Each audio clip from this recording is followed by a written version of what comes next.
Always a pleasure to come back to Westport, and as far as I know, every person in the Irish Times has wandered through this town at some point in the last few years, and not once has one of them come back and said, "What were you thinking?"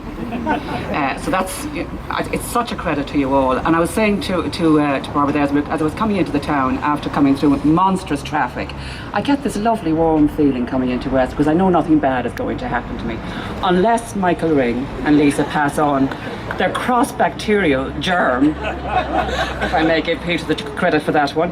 And I'm also kind of disappointed. I heard a rumour that Michael Ring's head was going to be on that. But it's very beautiful, Ronan. And we're all kind of relieved, to be honest with you.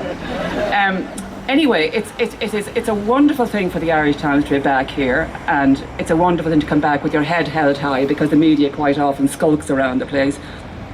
And as many of you here know, this idea came to the Irish Times in the middle of the height of the recession, I suppose. And the people in general, and journalists in particular, I suppose, were so damn tired of the dismal stories of economic woe that we decided to take on a project that would emphasise some of the other more appealing aspects of Irish life. And also, I have a memory of sitting around a conference at one point in the Irish Times, and we were scratching our heads at yet another global survey that said we were the happiest people in the world. At the same time, if you switched on Joe Duffy, you could be blown out of the house with the anger and the rage that was understandably going on at the time.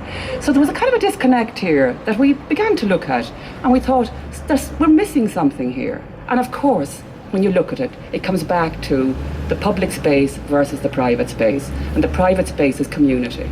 And it's what you all have made of this amazing place. As you know, for the competition, the Irish Times invited people from around the country to pitch their ideas, and John is here, who pitched the idea and deserves all the credit in many ways.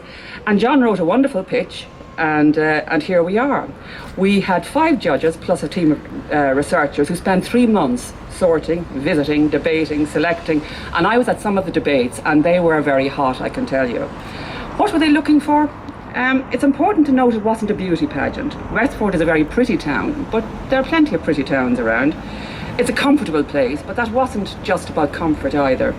It was important that the winner had a good quality of life, user-friendly transport, plenty of shopping options, good local employers, friendliness to outsiders, careful planning, and a built environment that made people feel better about themselves.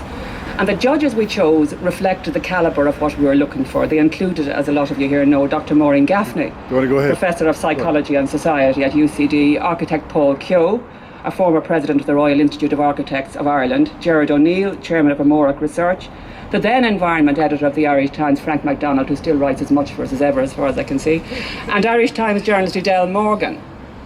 And Maureen Gaffney summed it up, I thought, with typical insight when she said the best place to live is one where you feel you and your family can flourish, where you feel safe and happy, confident and fulfilled, free to be your best self, where you feel you matter and what you do matters, where you belong. They also wanted to find a place that held lessons for others, and I have gone around the country saying this, that you really should all be wheeled around, all the counties of Ireland. And what we liked about Westport was its ability to harness 2 particularly powerful qualities: a strong community spirit and a canny public administration. And we could divert here to a riff about the abolition of town councils, Minister, but we won't. We'll have a chat about it some other time. In the end, the X factor that swung the judges was its 96 voluntary organisations. 96 voluntary organisations. People working apparently for nothing. But actually they don't work for nothing. They work for one of the most important causes there is: their own community, their own environment, the lives of their neighbours and friends and children and relatives. The judges also emphasised things like the local design, from the funky bike stands to the local skate park. And things like its confidence. It was noted by one of the judges, for example, that when you walk around Westport, people actually meet your eye, not in a challenging way, but there's a kind of a connection. And it's charming, and I found it even coming down the town here. Westport has a lot of things going for it. It's this natty little transport hub for cars, pedestrians, train travellers and those cyclists heading out the Greenway every day. And with all that going on, the amazing thing about it is you could almost overlook the fact of its beautiful setting on the shores of Clew Bay. We wanted to choose a place that would benefit from the wind. And Westport really has. When you won, you staged a wonderful celebration of the town and the people who live in it. And there was a great open day at Westport House involving the Irish Times and the town. And it didn't rain once all day.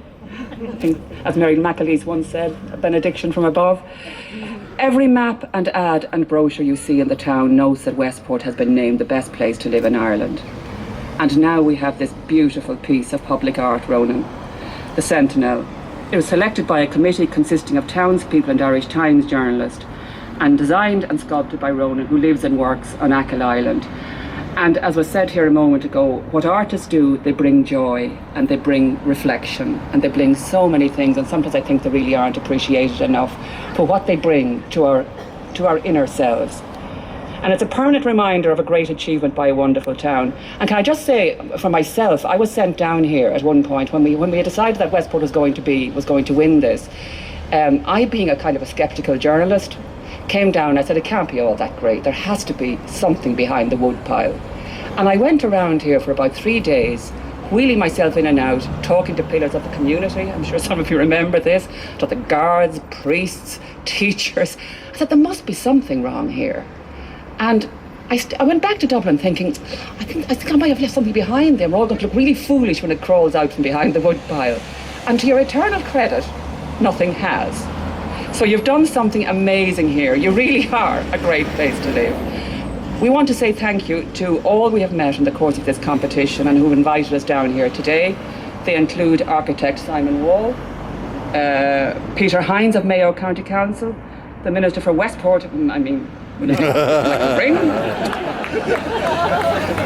The Irish Times is proud of its continued association with the town of Westport, and once again we congratulate not only the officials and those who have helped bring Ronan's sculpture into our lives, but the people who live here.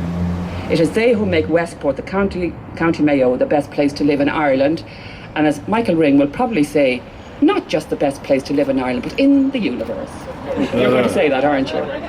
Listen, thank you so much for listening to me, and thank you for inviting us, and thank you, Ronan, for this wonderful piece.